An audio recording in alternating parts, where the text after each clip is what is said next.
A political storm is building in Germany, and it's centered on one question. Should Berlin pick up the phone and call Moscow? A new YouGov poll, cited by the DPA news agency, reveals that 58% of Germans support direct talks between Chancellor Friedrich Merz and Russian President Vladimir Putin to help end the war in Ukraine. Only just over a quarter oppose the idea. The numbers are striking. Even more telling, support is strongest among Merz's own conservative voters, with 64% backing negotiations. The message from the public appears clear: talk. But Chancellor Merz has so far held back.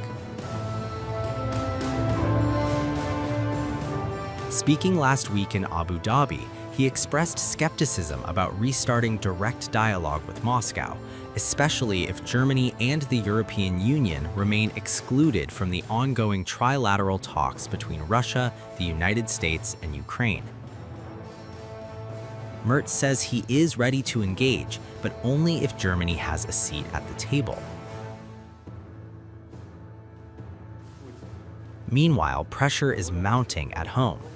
Opposition voices are growing louder, demanding immediate outreach to the Kremlin. Alternative for Germany co-leader Tino Kruppala urged the Chancellor and Parliament to take a step forward and finally call Moscow, warning that Germany faces looming deindustrialization. Since 2022, Europe's largest economy has struggled with stagnation and soaring energy prices, widely linked to the halt of cheap Russian gas imports. Factories have slowed, costs have risen, economic confidence has wavered. Across Europe, the debate is shifting.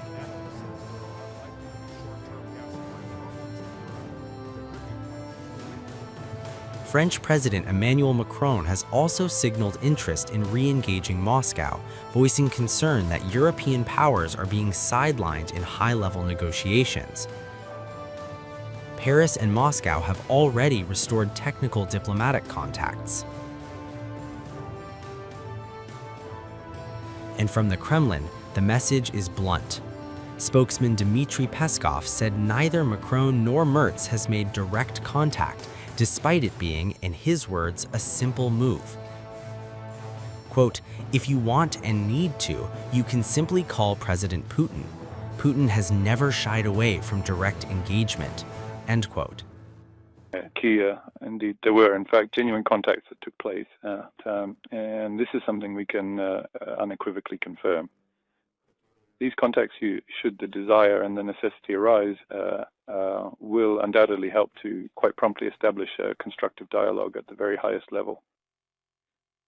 Up to this point, we have not received any clear indications that such a desire actually exists.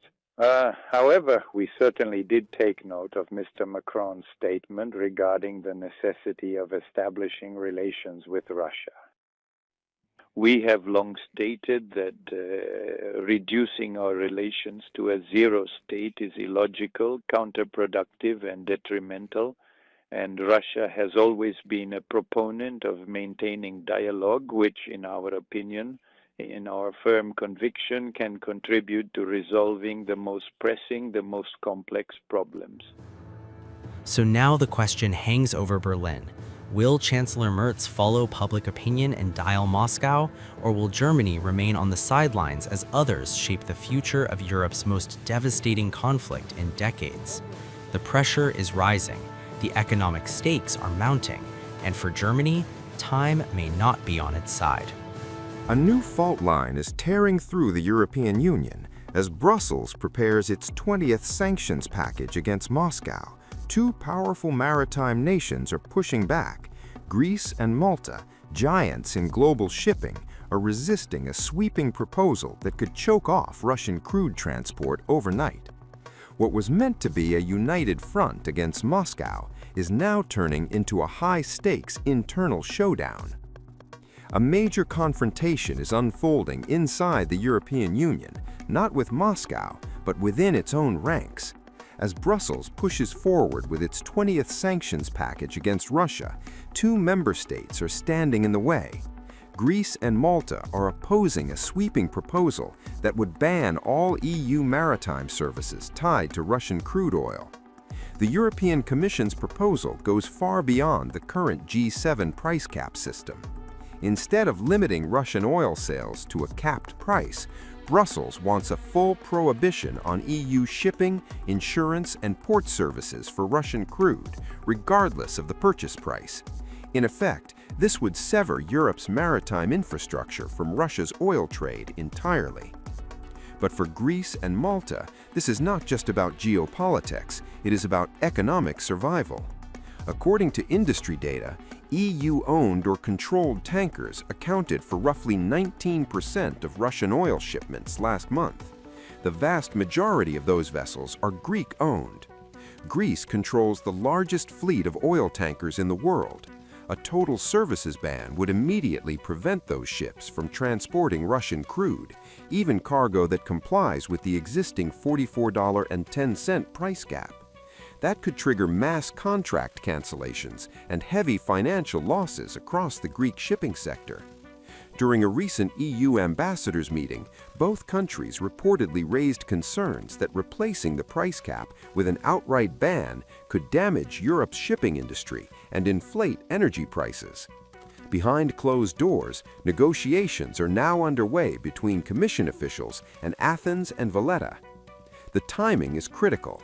The sanctions package is expected to be finalized by February 24th, marking 4 years since the escalation of the Ukraine conflict. But EU sanctions require unanimous approval. Greece and Malta hold veto power. Without their consent, the package cannot pass. Meanwhile, a shadow war is unfolding at sea. Western governments accuse Moscow of deploying a covert shadow fleet to slip past sanctions under cover of darkness and shell companies. In response, the United States, Britain, and France have reportedly begun seizing Russia-linked tankers, ship by ship. Now the stakes are rising even higher. Britain is said to be preparing a seaborne drone fleet poised to track and intercept vessels suspected of breaking the sanctions regime. The battle is no longer just economic, it's naval.